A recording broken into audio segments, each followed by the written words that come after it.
ngasi blog sidi mayamna ai comment yam toina hack pa khoi Great Wall of China ge blog ma tawro habado okay as a Great Wall of China le almost a 5 km mukti ai kare ba ko ado sang badi am thina sang e Great Wall of China je around 21,000 km muk sang e ba ID public to access to reach almost 30 km muk khata ne ba public ta ID changba yar je dai di changba ya de ba ado Great Wall of China je khoina kari ba jaga je sina tab atopa jaga su lei ba adu bu si ge jaga jina khoi ge khra tourist na chat pa khra best ta ba pham hai ta ado ai Great Wall gi view je ai khra ulake go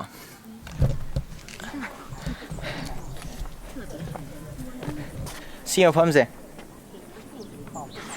sigi pareng je sigi sida uri ba pareng je si pareng sum chakra ga som chinglom dong ta doi ne ba ado duga somna kan ngi jina sidagi chakra ni ba sidagi chakra ga sum chakra ni duga da mami sami tai je ching je lang thok ki doi ne ba sigi age aroi ba ching ade Great Wall gi stairs di yam thi na ngam me address di address di si ga tare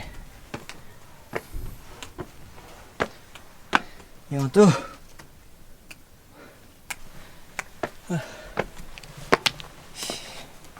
sige na ngamba lady sige jiti minor tare phadi phajai sige pareng la e stong sale pareng hojik se pung kaino tare ba pung mari tare ba ko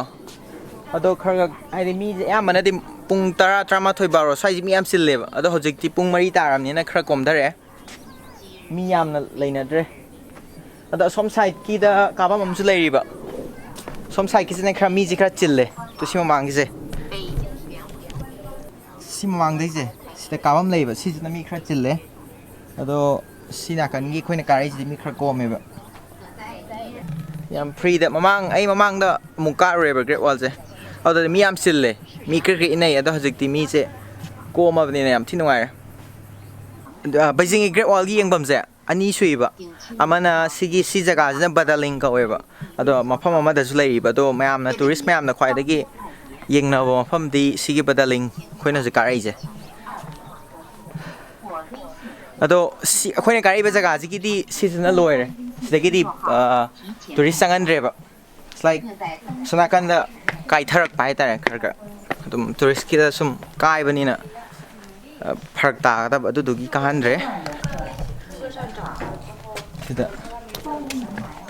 slay ulaki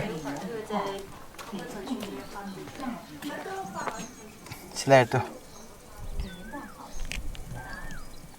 sisa abok na lei de chalani juga cing aswan akan da chu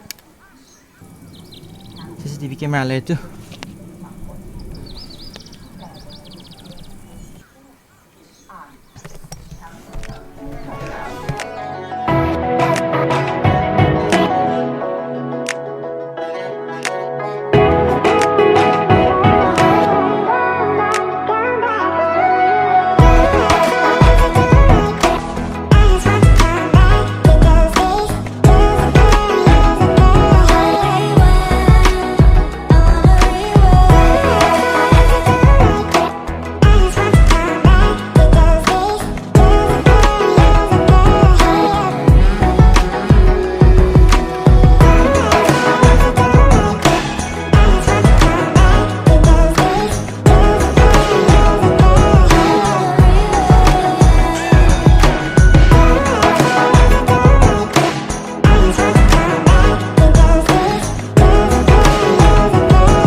drone paikhallaga video khara namado adu yadre moigi English ta hairi khangrani moigi thana laga kaino tawre haidi footage to kakthalo haire bako adu aina footage se kakti kaktre kakpa saraga aina figri taraga kahogdre ke moije drone pai wi ada bajane ba sima famje God bless asing mai di Great Wall je asang ba haidi am straight oina saba wall na teba it's like province ta ngasai gi matek saraga samjanarak pa hai tare adu samjanba nangdaba mafam duna khoi gi kaini matek thingdo leibudo branch ki type ta adu gumba branch ma am pula punjalaga length se 21,000 km ne ba 21,000 km hai je phajare kaino adu sigi hoba lei je na thaina moi kaino taw hai nung so ba thadana ne hai lan tong na kanda aduga sigi macha gi jina ten kai kap na bane ado sigi wall je second world war gi matam da Chinese ki military ma'am training to with the season nei hai ba sigi wall gi portion khara mafam khara ado yam thina China gi ne the Great Wall je yam thina maru oi ba kaino ne ba taseng hai ga khoi angang oi ngai da China hai ga de khoi na uri je Great Wall ne ba awne yam thina section na de thamme moi gi si mafam je ado sikap gi ticket se satra gi na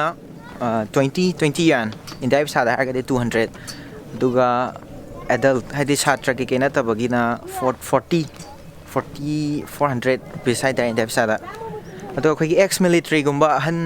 60 years surba adugum bagi di free loi oi angang chahi taruk ki makha gi ju free tumaina oi da khoi di satra ni na 20 gan pira ka khale assist there is this society ni hai ai the pro plane ni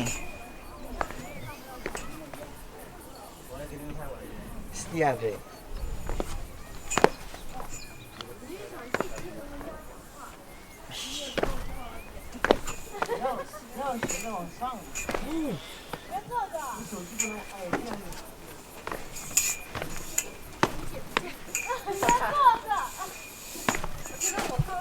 khoi Great Wall ka ba loi re aduna kumdare 5-6 km mukti ka re tai ding amdre khoi ka ro bodo sida changa kari ne ba ado sinata ba somna kana kar je ba somna kan gi ne khara slope se khara ngam de ba hujiki de aroi bi ngam me ba okay ado sinama thangi kaino to bodong kar ge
silambi ne khoi sai changai je Great Wall chang mon tam silambi power lak tu ne ba silambi je phajai okay dong ngasi blog saloi salage Great Wall je ngasi 5-6 km mu ka re ado next time mu khar sang na ka ge hadi yam thina ngam me ba ka ba do da khoi na ka ri ba sai tu yam thina slope to thi ngam ba ta okay da mathang da mu ka ge okay ado like to ba dai comment bi ko bi ka no lastly subscribe to video more okay see you guys in the next vlog bye